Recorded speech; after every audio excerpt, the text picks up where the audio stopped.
था। और जिसके बाद साओयन की ऐसी हालत को देख करके क्वीन मेडुसा और जिया साओयन के पास जाता है और जिसके बाद जिया साओयन को संभालता है तो साओयन पूरी तरीके से शांत तो हो जाता है। और तभी साओयन को अचानक से फिर से गुस्सा आने लग जाता है और साओयन गुस्से से लाल पीला होने लगा था। और तभी साओयन उठ खड़ा होता है और कहता है कि यह जितना भी कुछ हुआ है जो कि सब कुछ मिस्ट्री क्लाउड सेट की वजह से हुआ है, आज मैं मिस्ट्री क्लाउड सेट को पूरी तरीके से तबाह कर दूंगा। और तभी साओयन अपने विंग को बाहर निकाल लेता है और मिस्ट्री क्लाउड सेट को पूरी तरीके से तबाह करने के लिए आगे बढ़ जाता है। और दूसरी तरफ हम यूनियन को देखते हैं जो कि नलान को सब कुछ बता दिया था कि कैसे मिस्ट्री क्लाउड सेट ने साओयन की क्लैन को पूरी तरीके से तबाह कर दिया और साओयन की फादर को भी किडनैप कर लिया। और ये सब सुनने के बाद में यूनियन और नालान दोनों ही टेंशन में आ जाता है कि अब क्या होगा उनके साथ, क्योंकि जितने भी चीज साओयन के साथ हुआ था जो कि सब कुछ मिस्ट्री क्लाउड सेट की वजह से हुआ था और उनमें सभी की सभी गलती मिस्ट्री क्लाउड सेट की ही है। इसलिए साओयन अपना बदला मिस्ट्री क्लाउड सेट से जरूर लेगा और बची हुई डिसाइपल और एल्डर को भी मार देगा। और ये सभी चीजों को सोच करके यूनियन और नालान दोनों ही काफी ज्यादा टेंशन में होता है। और वही हम दूसरी तरफ देखते हैं जो कि साओयन यहाँ पर आ चुका होता है और साओयन बहुत ही ज्यादा गुस्से में होता है। तभी साओयन मिस्ट्री क्लाउड सेट से कहता है, मिस्ट्री क्लाउड सेट की लोगों, आज तुम सभी का आखिरी दिन है। और ये कहते ही साओयन अपनी तलवार को बाहर निकाल लेता है और मिस्ट्री क्लाउड सेट पर हमला करने के लिए आगे बढ़ जाता है। और साओयन आगे बढ़ ही रहा होता है तभी साओयन के बीच में नालान आ जाता है और जिसके बाद साओयन यहाँ पर रुक जाता है। और तभी साओयन के पीछे आइस एम्परर, जिया जिंगेटियन, लिन यान, लियू किंग, लिन शिया, क्वीन मेडुसा, जिया सभी के सभी साओयन के पीछे आ जाता है। और वही यूनियन साओयन से कहता है कि साओयन तुम ऐसा नहीं कर सकते इन लोगों के साथ, जिसने तुम्हारे साथ और तुम्हारे क्लैन के साथ गलत किया था वो तो अब मर चुका है, इसलिए तुम मिस्ट्री क्लाउड सेट की मेंबर्स को जिंदा छोड़ दो। तभी साओयन कहता है कि बिल्कुल भी नहीं, आज मैं मिस्ट्री क्लाउड सेट को जब तक खत्म नहीं कर दूंगा पूरी तरीके से तब तक मैं नहीं रुकूंगा, क्योंकि तुम्हारी मिस्ट्री क्लाउड सेट की वजह से मेरे जान से भी प्यारे मेरे मास्टर याओला मुझसे दूर हो चुकी है, इसलिए मैं जब तक नहीं रुकूंगा तब तक मैं मिस्ट्री क्लाउड सेट को पूरी तरीके से तबाह नहीं कर देता। और तभी यूनियन कहता है कि अगर ऐसा है तो तुम्हें मिस्ट्री क्लाउड के लोगों को मारने से पहले तुम्हें मुझसे लड़ना होगा। और ये कहते ही यूनियन अपनी तलवार को बाहर निकाल लेती है। और वही साओयन पहले से ही बहुत ही ज्यादा गुस्से में था तो अब साओयन इन बातों को सुनकर के साओयन की गुस्सा चरम सीमा तक पहुंच जाती है, क्योंकि उनकी पहली मोहब्बत यूनियन उनके सामने ही तलवार लेकर के खड़ी होती है और जो कि साओयन का दिल था जो कि पहले से ही काफी ज्यादा टूटा हुआ था। और इसलिए साओयन भी ज्यादा देर नहीं लगाता और अपने अंगूठी से स्पिरिचुअल पिल्स को बाहर निकाल लेता है और इन सभी को खा करके यूनियन के साथ फाइट करने के लिए रेडी हो जाता है। और वही यूनियन इन सभी चीजों को देख करके काफी ज्यादा उदास हो जाता है और यूनियन के आंखों में से आंसू भी आने लगता है। और यूनियन ने जो अपनी तलवार ने पावर को रिलीज की थी वो भी खत्म हो जाता है, क्योंकि साओयन यूनियन की पहली और आखिरी मोहब्बत है और वह साओयन को कुछ भी नहीं कर पाएगा।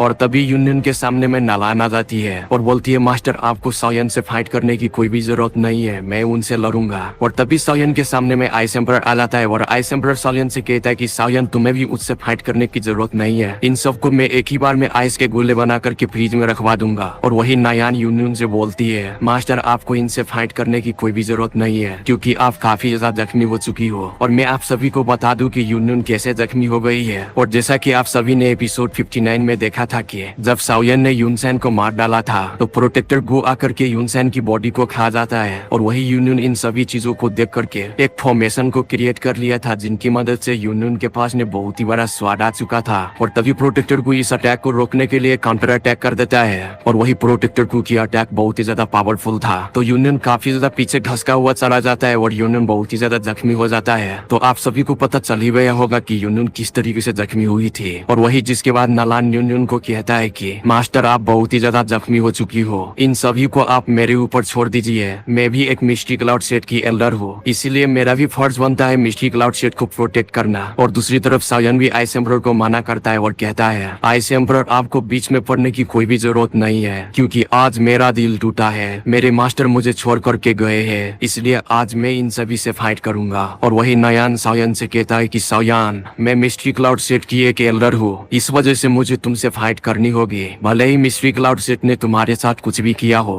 और मुझे मिस्ट्री क्लाउड सेट की रक्षा करने के लिए मुझे तुमसे फाइट करनी होगी। और वही यूनियन नालान को समझा रही होती है कि तुम साओयन से फाइट मत करो। और वही नालान को साओयन से फाइट करने में चुल मची होती है और वही नालान को पता ही नहीं है कि पापा की परी आज किससे लड़ने के लिए जा रही है। और वही साओयन को भी बाकी के लोग समझा रहे होते हैं कि साओयन तुम फाइट मत करो क्योंकि तुम काफी ज्यादा जख्मी हो। और क्वीन मेडुसा साइड में खड़ी होती है और क्वीन मेडुसा को इस बात का इंतजार होता है अगर साओयन को एक भी खरोच आई तो वो पूरे मिस्ट्री क्लाउड सेट के लोगों को 1 सेकेंड के अंदर खत्म कर देंगे, यहाँ तक कि यूनियन को भी। और वही साओयन किसी की बात को नहीं सुनता और अपनी लाइटनिंग स्पीड को यूज करते हुए नलान पर हमला कर देता है। और वही नयान साओयन की ये स्पीड को देख करके पूरी तरीके से सॉफ्ट हो जाता है और कहता है कि आज इस पापा के परी ने किसी गलत बंदे से तो पंगा नहीं ले लिया। और वही नलान को साओयन कहीं पर दिखाई ही नहीं दे रहा था। तो वही नलान अपनी स्पिरिचुअल पावर की मदद से साओयन को देखता है और तभी नयान साओयन के ऊपर एक स्लैश अटैक कर देता है। और ये अटैक साओयन को लगता, लेकिन उससे पहले साओयन यहाँ पर से गायब हो जाता है। और जिसके बाद साओयन नयान के पीछे जाता है तो नयान अपने पीछे भी हमला करने लग जाता है। लेकिन साओयन की स्पीड इतना ज्यादा था कि नलान उस पर अटैक करता है तो उससे पहले ही यहाँ पर से गायब हो गया होता है। और वही नलान साओयन पर कंटिन्यू हमला करते रहते हैं और वही साओयन अपनी लाइटनिंग स्पीड को यूज करते हुए यहाँ पर से गायब होता रहता है। और वही नयान को समझ में आ जाता है कि आज सच में पापा की परी उड़ने वाली है। और तभी साओयन अपनी स्वॉर्ड से नयान के ऊपर हमला कर देता है। तो नयान भी साओयन की इस अटैक को अपनी स्वॉर्ड की मदद से रोकने की कोशिश करती है। और वही साओयन की ये अटैक बहुत ही ज्यादा पावरफुल होता है। तो वही नयान और नयान का स्वॉर्ड काफी दूर जाकर के गिरता है। और जिसके बाद नयान अपनी स्वॉर्ड को पकड़ने जाता है, लेकिन उससे पहले साओयन यहाँ पर आ जाता है और नयान की गर्दन पकड़ करके उठा लेता है और कहता है कि डाओवांग की वॉरियर बन गई तो डेंगटे की तरह हर तरफ उछलने लग जाओगी। अगर तुम ऐसा सोचती हो तो तुम्हारी सबसे बड़ी भूल है। और कहता है जो कि तुम्हारी डाओवांग की पावर है जो कि तुम्हें भीख में दी गई है, इसीलिए तुम मेरे सामने औकात में रहो। और वही नयान को मुसीबत में देख करके नयान के ग्रैंडफादर और उनके भाई और बाकी सभी यहाँ पर आ जाता है। और साथ ही यूनियन भी साओयन के आगे आ जाता है और साओयन को समझाने लग जाती है तुम्हारे साथ जो कुछ भी गलत हुआ है, जो कि सब कुछ यूनसेन ने किया था, इस वजह से तुम मेरी बेटी को छोड़ दो। और ये सब सुनने के बाद में साओयन नयान को छोड़ देता है। और वही इन सभी की वजह से नयान काफी ज्यादा डर चुकी होती है तो भागते हुए जाकर के यूनियन के पीछे छुप जाती है। और वहीं पर साओयन कहता है कि मैंने नलान को छोड़ दिया तो ये मत समझो कि मैंने मिस्टी क्लाउड सेट को भी छोड़ दूंगा, मैं तो मिस्टी क्लाउड सेट को पूरी तरीके से तबाह कर कर ही दम लूंगा। और ये सुनते ही साओयन की फौज होती है जो कि पूरी तरीके से तैयार हो जाता है मिस्टी क्लाउड सेट के लोगों को मारने के लिए। और इन सभी बातों को सुनकर के यूनियन अपनी तलवार को अपने गर्दन पर रख लेता है। और तभी यूनियन साओयन से कहती है कि अगर तुम्हें मिस्टी क्लाउड सेट के लोगों को मारना है तो क्यों ना तुम मुझसे ही शुरुआत करो। और अपनी तलवार से अपनी गर्दन को काटने लग जाती है। और तभी साओयन काफी स्पीड में यूनियन के पास जाता है और उनकी तलवार को पकड़ लेता है। और साओयन गुस्से से चिल्लाते हुए बोलता है हमारी ये सब करने से मेरे साओ क्लैन के लोग जिंदा नहीं हो जाएंगे। और तभी यूनियन साओयन से कहता है कि तुम्हें रोकने का मतलब ये नहीं कि तुम अपनी जान दे दोगी। और वही जिसके बाद आइस एम्पर और बाकी सभी पीछे हटने लग जाता है। और इन सभी में से एक था जो कि उनके बीच में घुसना चाहता था, जो कि वो थी हमारी क्वीन मेदुसा। और वहीं पर क्वीन मेदुसा साओयन और यूनियन की बात को ध्यान से सुनने लग जाती है। और वही क्वीन मेदुसा दूसरी तरफ देखता है और जिसके बाद क्वीन मेदुसा कहता है कि मैं तो सुन ही रहा था ये तीसरी लड़की बीच में कहाँ से आ गई। और वही नलान भी साओयन और यूनियन की बात को कान लगा करके सुन रही होती है। और वही इन सभी को साओयन और यूनियन की बात को सुन करके ऐसा लग रहा था कि दार में जरूर कुछ काला है, पक्का पहले से ही उन दोनों के बीच में टका भिड़ा हुआ है। और इन लोगों को पता ही नहीं है कि उनके बीच में टका ही नहीं बल्कि और भी कुछ भिड़ चुका है। और वही नलान बीच ने कबाब में हड्डी बनते हुए कहता है साओयन अगर तुम मिस्टी क्लाउड सेट को माफ कर देते हो तो मैं तुम्हारे लिए आजीवन गुलाम बन जाऊंगी। और वही जिसके बाद साओयन कहता है कि तुम्हारी कोई औकात नहीं है मेरे गुलाम बनने की। और वही साओयन यूनियन की आंखों में देखते हुए बोलता है हमारे बीच में जो रिलेशन था इसके वजह से मैं तुम्हें दो ऑप्शन देता हूँ। पहला ऑप्शन ये है कि तुम पूरे मिस्टी क्लाउड सेट को यहाँ पर से 1 महीने के अंदर लेकर चले जाओ। और दूसरा ऑप्शन ये है कि तुम अगर मिस्टी क्लाउड सेट के लोगों को 1 महीने के अंदर नहीं लेकर गई तो मैं मिस्टी क्लाउड सेट की सभी लोगों को पूरी तरीके से खत्म कर दूंगा।